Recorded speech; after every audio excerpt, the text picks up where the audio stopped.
When it comes to taxes, there are generally two kinds of taxpayers. There are those who the tax return is very simple to do. A third of people are renters. You don't have to worry about documentation with a house.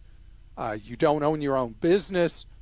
And you just might have a W-2 or 2 or 3 or 4. And filing your return is no big deal at all. And there's not really any documentation to keep.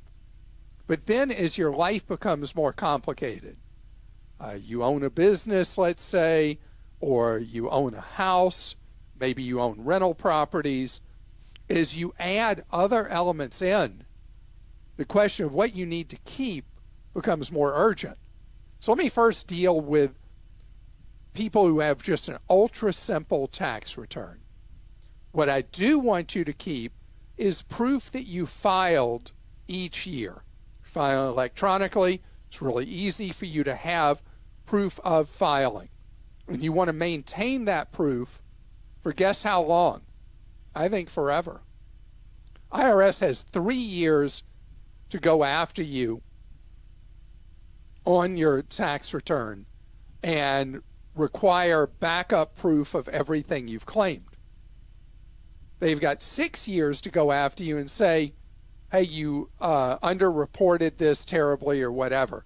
So I keep full documentation, not for the 3 years you'll read online. I keep it for 6 because I do have the complexities we're talking about. Owning properties, owning businesses. I've got a lot of balls in the air, and so the documentation is really, really key. I have my actual tax returns back to the late 1970s. Tells you I'm pretty old, right? And I don't even know why I need those, but the supporting documentation, I don't keep any of that after the 6 years.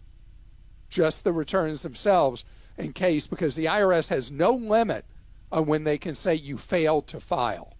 So having a copy of the return is something that is very important. Now, if you own a home, you have the ability to sell that home and pocket tax-free as an individual $250,000 and a married couple $500,000 of the gain you have on a home.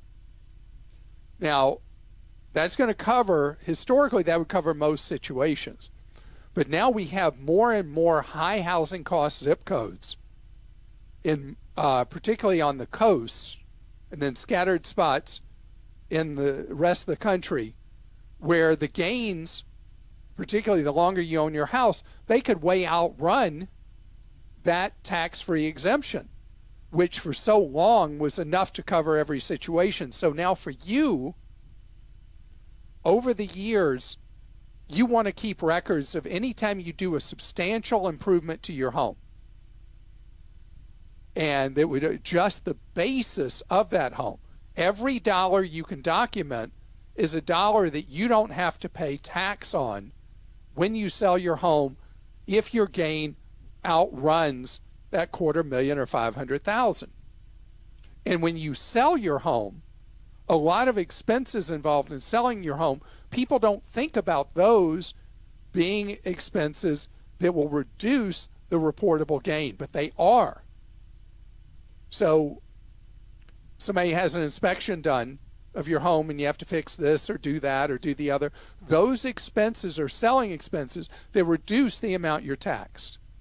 And that documentation I want you to keep for 6 following tax years. With your business, the documentation from it, I want you to keep that stuff for a long time. Again, 6 years. Anything that directly has a meaningful impact on what you're paying in tax. If you are a generous soul and you give a lot of money to charity, I want you to keep your documentation, again, for how long? 6 years. So what you do when I'm asked, well, what do I need to keep? And there are always lists of this. You keep your W-2s, that kind of stuff, 1099s for the 6 years. You keep this documentation in case the IRS ever says, you were bad, you didn't do this, you didn't do that. And anything else on your return, the more complicated your life is, the more things that involve documentation on your return, the documentation you keep for 6 years. Now, with a home, often if you own a home a long time, and I'm saying stuff you did to the house 15 years ago, you want to have it, maybe it's long gone and you don't have the documentation. And that's too bad. But from now forward, anytime you do a major improvement to the home, you want to keep that documentation. And rental properties, the documentation you have for the income you received from that property, but more important, the expenses you had against it, you want to keep those things for as long as you own the rental property, because you never know how that's going to play out in terms of recapture of tax at the time that you sell that property.